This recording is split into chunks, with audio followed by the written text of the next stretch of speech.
कहीं ना कहीं आपको ये बताएं कि सत्ता पक्ष और विपक्ष की लड़ाई तो आम जरूर है, लेकिन अब विपक्ष के बीच में ही दरार पैदा होती हुई नजर आ रही है। यानी जो खींचतान का सिलसिला है वो लगातार चल रहा है। हम बात कर रहे हैं समाजवादी पार्टी और बसपा की, आपस में ही एक दूसरे पर निशाना साध रहे हैं दोनों, और साथ ही रणनीति को लेकर ही सिर्फ नहीं, प्रत्याशियों के चयन के मुद्दे को लेकर भी दोनों एक दूसरे पर हमलावर नजर आ रहे हैं।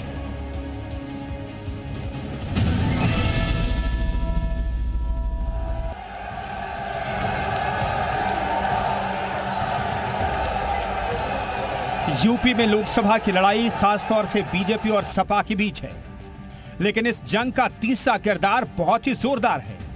वो है बसपा, जो पिछले चुनाव में सपा के साथ थी, जोड़ीदार थी, लेकिन चुनाव होते ही किनारे हो गए। इस चुनाव की बात करें तो मैडम माया हर रणनीति से सपा को चित करने की जुगत में है। चाहे बसपा की कैंडिडेट लिस्ट को देखें, मायावती एक उम्मीदवार खड़ा करने में न सिर्फ वेट एंड वॉच की रणनीति पर आगे बढ़ी, पॉलिटिकल फील्डिंग कुछ यूं की कि उनका फोकस सवर्ण, दलित, मुस्लिम और यादव के कॉम्बिनेशन पर टिका रहा, जिसके बाद उन पर बीजेपी की बी टीम होने का एक बार फिर से आरोप लगा। शायद यही वजह है कि अखिलेश बीएसपी से बहुत खफा है और उसे वोट देकर वोट खराब न करने की अपील कर रहे हैं। मैं तमाम बहुजन समाज के लोगों से और तमाम वो लोग जो बाबा साहब के रास्ते पे चलते हैं, उन सब से मैं अपील करता हूं कि अपना वोट ना खराब करें। इस चुनाव में लोकतंत्र को बचाने के लिए, बाबा साहब भीमराव अम्बेडकर जी का संविधान बचाने के लिए, आरक्षण बचाने के लिए, शिक्षा को बचाने के लिए समाजवादियों की मदद करें।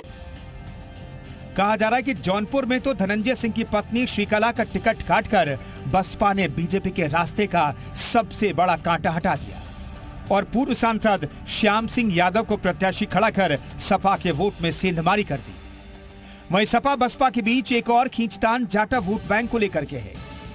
यूपी में जाटव आबादी अच्छी खासी है, ये वोटर बसपा के कोर वोटर माने जाते हैं, लेकिन सपा अध्यक्ष हर रैली में संविधान बचाने का जिक्र कर रहे हैं। इसके पीछे की वजह जाटव मतों में सेंध लगाने की कोशिश है, जो कि दलित मतदाताओं में करीब 55% है। माना जा रहा है कि अगर जाटव मतदाताओं के बीच ये संदेश चला जाए कि बसपा नेतृत्व बीजेपी को फायदा पहुंचाने के लिए प्रत्याशी उतार रहा है, तो सपा को फायदा हो सकता है। मायावती ने आकाश आनंद पे जो फैसला लिया, उसके बाद भारतीय जनता पार्टी और समाजवादी पार्टी दोनों अपनी आशाएं लगाकर देख रहे हैं कि ये बड़ा मतदाता वर्ग उनकी तरफ आकर्षित हो सकता है। भारतीय जनता पार्टी जहां पर लगातार अपने इस बिरादरी के नेताओं को चुनावी प्रचार में लगा चुकी है, वहीं समाजवादी पार्टी ने संविधान पर बात करके ये सोचना शुरू कर दिया कि जाटव मतदाता उसकी तरफ आ सकते हैं। समाजवादी पार्टी कांग्रेस के साथ गठबंधन में लोकसभा चुनाव लड़ रही है। बसपा जहां सेंधमारी प्लान के तहत आगे बढ़ रही है, वहीं सपा भी पीछे नहीं है। उसने भी बसपा से सपा में आए कई नेताओं, जिसमें अधिकांश गैर यादव अन्य पिछड़ा वर्ग समुदायों के प्रत्याशी खड़े करके बसपा के लिए ये राह आसान नहीं छोड़ी है। ब्यूरो रिपोर्ट, जी मीडिया।